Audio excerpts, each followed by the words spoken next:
everybody, what's going on here? Hanzo at the Hanzo Honey House. Gonna talk about a game that's gonna be coming out here in a little bit. A few days even out from this post. It is called Fragpunk 5v5 card multiplier, or modifiers we should say, to change the way that the matches are played every single round. So let's get right into it. We are going to be talking about the Lancers who were featured in the alpha build and ultimately in the beta build. They added 2 more characters in the beta than they did in comparison to the alpha. So let's get to the first character, Broker. Broker is a Lancer. They're all Lancers in this game, and in turn every Lancer has 3 abilities. Broker here is more of an assault type, straightforward, has smoke bombs for confusion, and has cherry bombs for a little bit of annoyance. His main thing is his rocket launcher. He has a rocket launcher, it's a straightforward rocket launcher. I think he only gets 2 or 3 shots. Then you got the smoke bombs that cloud people's vision, and then you have the cherry bombs that are kind of like the small explosions you can get on the back end. You can put them in tight areas and people miss them or what have you. And if you're low on HP and you lose track of a cherry bomb, it'll catch you slipping. So we're gonna look at this video footage here just to show the abilities these characters have. They are subject to change. Obviously this was an alpha build at the time of recording this footage, and as you can see at the bottom left corner there, all the abilities are stacked, preloaded. You don't need to buy them before the round starts, or at least in the alpha build. And so rocket launcher, pretty straightforward, is one of his best moves to use. You'll see Brokers use this quite a bit often just because the area of effect is so large. Like right here, we're coming up the stairs, enemy jumps out, boom, got him. Hits the ground, takes all that HP with him. All the characters have 150 HP. Some characters can heal, and in turn you can find med packs for 50 HP in the little golden orbs there, that little golden orb in the corner. And the little green object is the med kit. And the objective is pretty simple. You pick up the objective, you're coming to this little area of the plant the converter here. See right here, this is the smoke. See, it does a pretty large area of effects, so you can blind your movements there. And then I kind of snuck in a cherry bomb in there just in case someone tried to come defuse. They would get caught with a cherry bomb. That didn't happen in this clip, but you definitely will see in later instances. And maybe if you play this game, it is going to be free to play. Multiple consoles is going to have it. You can play it on PC, Xbox Series S and X, and PS5. But next up we have Nitro. Nitro is a little difficult to use because she has a drone that you can control and has a little short wall for, you know, short-term use, along with a gun turret. So the gun turret's pretty straightforward. It's a proximity deal. If they see an enemy, it'll shoot it, and it's good for defensive situations. And then in turn, she has a controllable drone, but of course with any drone play, you should be careful about where you park yourself because you're completely defenseless. So right here, I was like, okay, we have a drone, it can jump. That's always pretty fun. And then as I'm looking for enemies here, granted I thought the action was going to be over here. If you notice, those are friendly cherry bombs right there by Broker. All of a sudden, my drone explodes, and truth be told, I got caught up. So you got to be careful what you're doing with Nitro. I found Nitro very difficult to use for my style of play. Yeah, right here it shows the kill cam. They saw me camping in the corner. He's like, where's everybody? Where's everybody? There's an enemy. Oh, right there. Boom, melted. So got to be careful with Nitro. Next up, Hollowpoint. Hollowpoint was a very difficult one to combat against because Hollowpoint is a sniper type, and you know everybody loves a quick snipe. She's got a railgun sniper that's extremely dangerous and volatile, and then she's got Smokescreen. Smokescreen is essentially like a wall scan, where if you are touched by the essentially Smokescreen, you are seen. Visible through walls and all. A lot of these characters have wall scan abilities. And then Paparazzi was the proximity trap that can be destroyed. Most of these things can be destroyed, except for like the scans or what have you. So right here, that's her sniper. Her sniper is her key item she uses. Look at this thing. Look at the angle that they take me at. Right here, short, boom. Literally peeked out the corner and got murderized. So Hollowpoint's going to be a problem. So maybe like their first patch where they make some changes to the character perhaps. But definitely something you want to watch out for, because getting snapped is the worst. Jaguar is an interesting character. He's a trapper type character who has a lot of shock related things. As you see here, he has an electric trap, deals damage and slows nearby enemies, along with marking them of the specific item that he can only see, the Hunter's Last Gift. That'll play a factor in his kit, because he has another thing where he sets up a like area for the trap, and if you walk through the trap, Electric Avenue surrounded summons an electric cage around enemies in front of you. Enemies within this cage are tagged with the Hunter's Last Gift. Now, like I said, the Hunter's Last Gift is the item that he can see regardless of where you are on the map. So if you have been tagged by this one way or another, he can see that you are near him and in turn find you, you know? So the scan meta in this game is real, and then I can see you for miles. Displays the number and direction of enemies ahead that detected with low health and that has been tagged by that Hunter's Last Gift, his passive. So it gives him a good tracking ability. So if you see like the blue electric style moves on the field, you're going to want to be careful. That doesn't mean it's hard to defeat, but it is a situation that challenging is the word that comes to mind. These games are extremely fast-paced. So right here, this is I spent a lot of time playing this character, Kismet. We'll catch up with her in a sec. Catch that Zephyr off balance there. I caught another character off balance. And here, right here is the Electric Avenue. I walk right into it. He can see me through all of that electric discharge. See right here, he throws it. He sees two enemies. He can see me clear as day with the blue outlines and things. So he's able to take me out. And then here's another trade about the cherry bomb that Broker has. Check this out. So he wins the round, right? But the guy backs up into a cherry bomb and in turn loses because he has 7 health when he wins the round. He technically won the round and then boom, gets blown up by a cherry bomb. Actually, it's a card that you can get. Parting Explosion basically makes your character explode upon death. This is one of the mini multipliers. Apparently the modifiers, they're going to actually have almost 150 cards that are going to be variables for this game, for the official launch. It's going to be crazy. Moving on with the next character, Pathojen. I played a lot of Pathojen. She's a healer defensive type where she uses toxic gas to heal and toxic gas to damage. So her main thing is she has a healing orb or a healing toxin on the ground. She has a wall type field that she could put up. It's decent. It can actually hold some doors and actually be a little deterring. Here's the other toxic gas for offense. You can manually activate those. Notice that there's those icons in the corner. If you look at them and put your action button, you can activate them, or they trigger upon enemies' proximity to the item.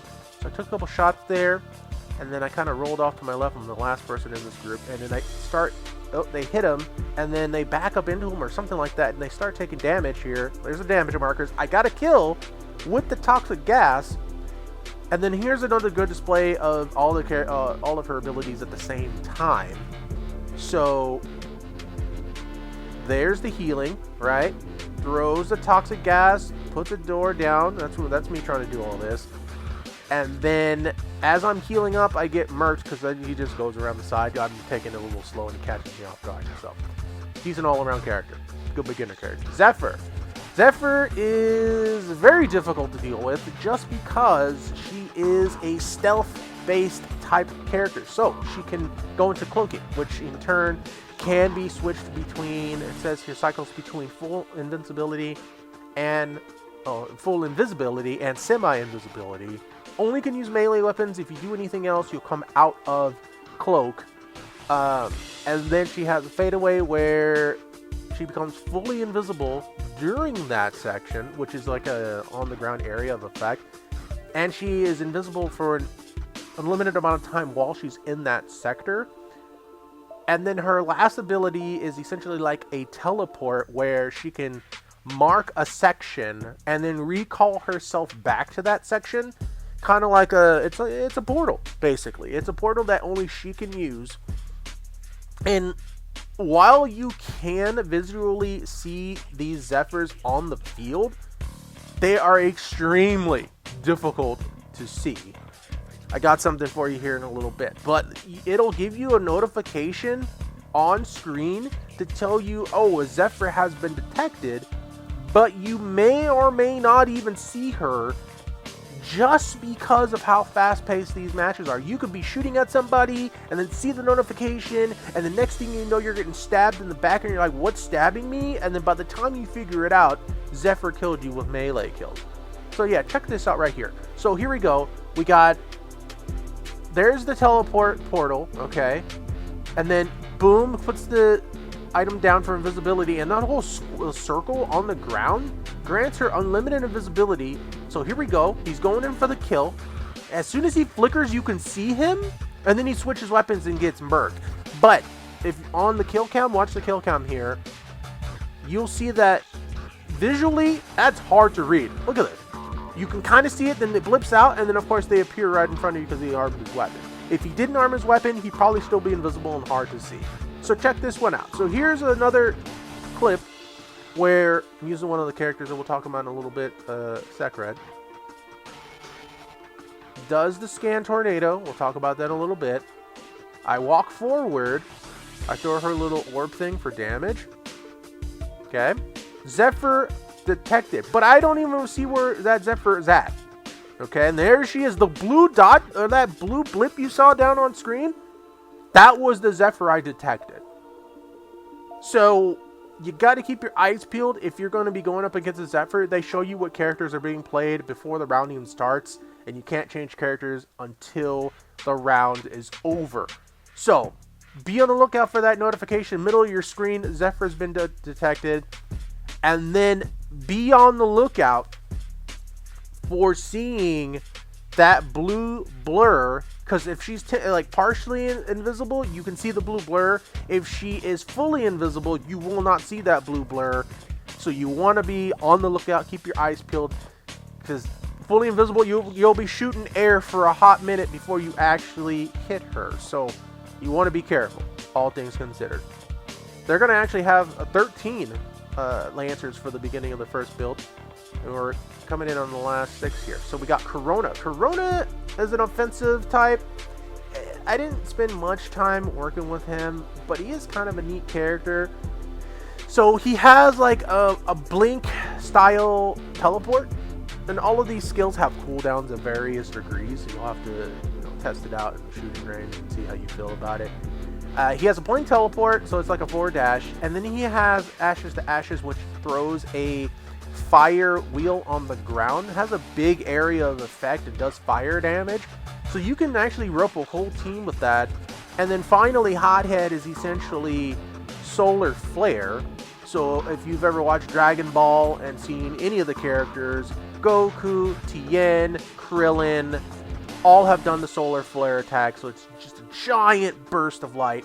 So there's the Ashes to Ashes. See right there, it's a flame carpet on the ground, does some damage. And then we can show off the blink right here. It's just like a short little dash forward. You might be able to use it in terms of like jumping around corners and being a little disturbing, kind of alter your angle a little bit. And then right here, here's a Solar Flare. I didn't get anybody with this, but bing, full on flash of light. It'll blind people. So the blinding effects in this game are pretty serious. So if you get blinded, you aren't going to see anything. And if you actually get out of that, you're a god among us, or the goddess among us, or however that works. And there's the Ashes to Ashes again. That's a pretty big section. Good for defense. because there's going to be a lot of corridors where you can throw these items down and, you know, do some setups. Everything about this game is kind of set play. There isn't much run and gun. There can be, but since it's very objective driven, there are TDM modes where you can play deathmatch, or there's less objective, but the primary game is objective. Serket.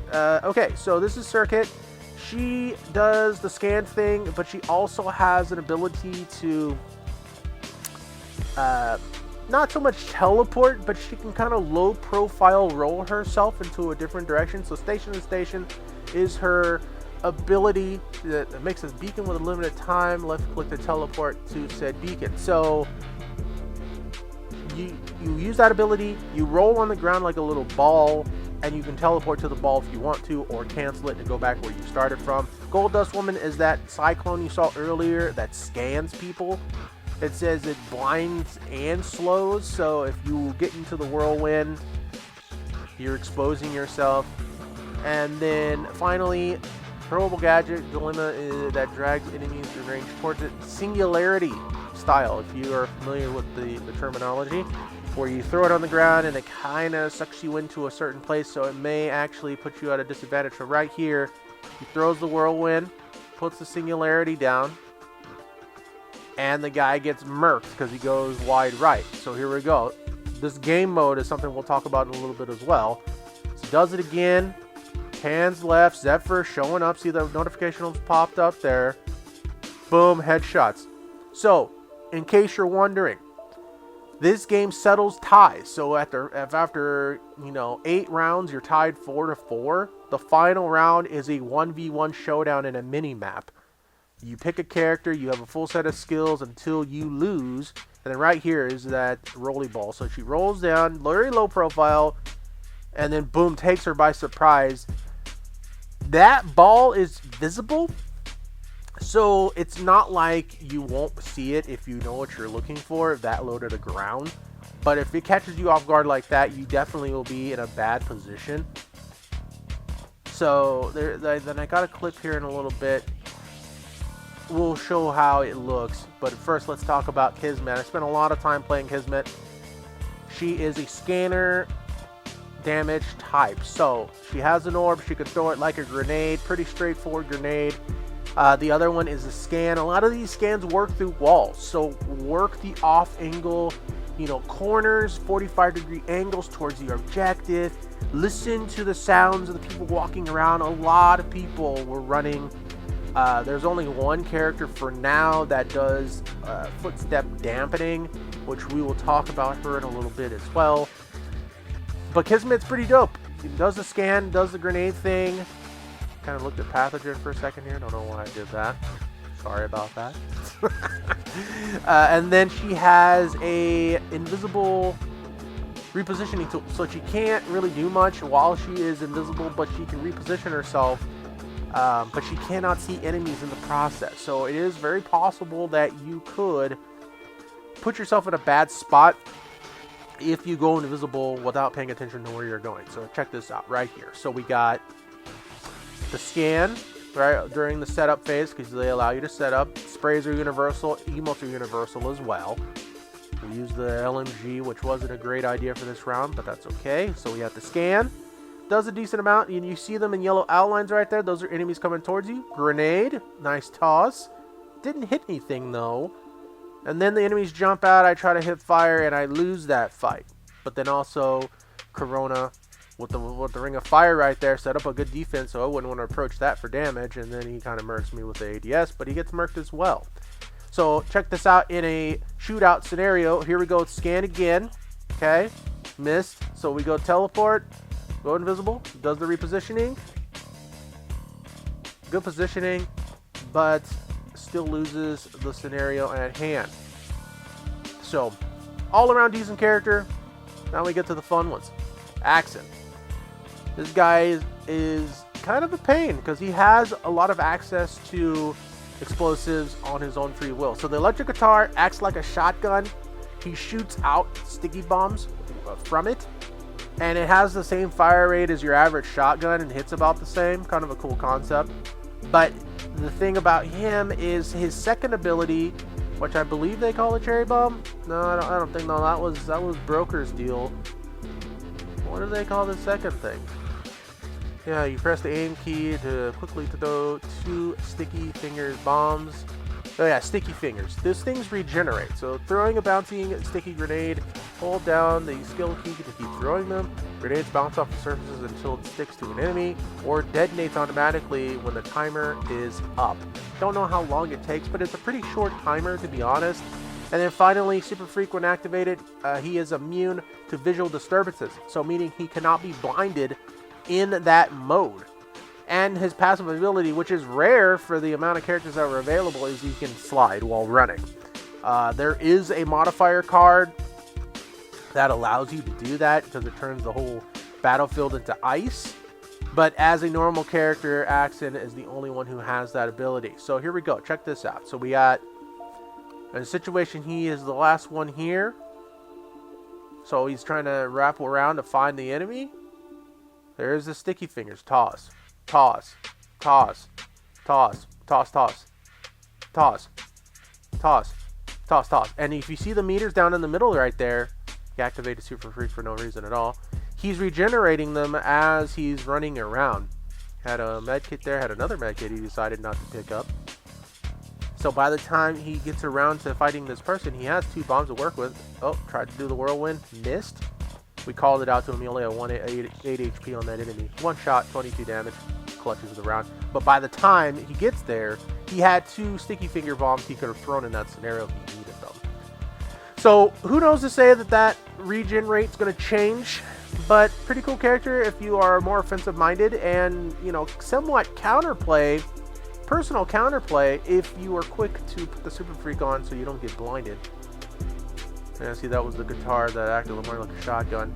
And then in the beta, they added 2 other characters, which will be incorporated into the actual main game. Spider. I didn't spend much time with him. His kit was really awkward to me, so I didn't really spend much time with him, but he's kind of like a setup teleport type, where he can set up these 2 portals, and then you can go between them if you need to.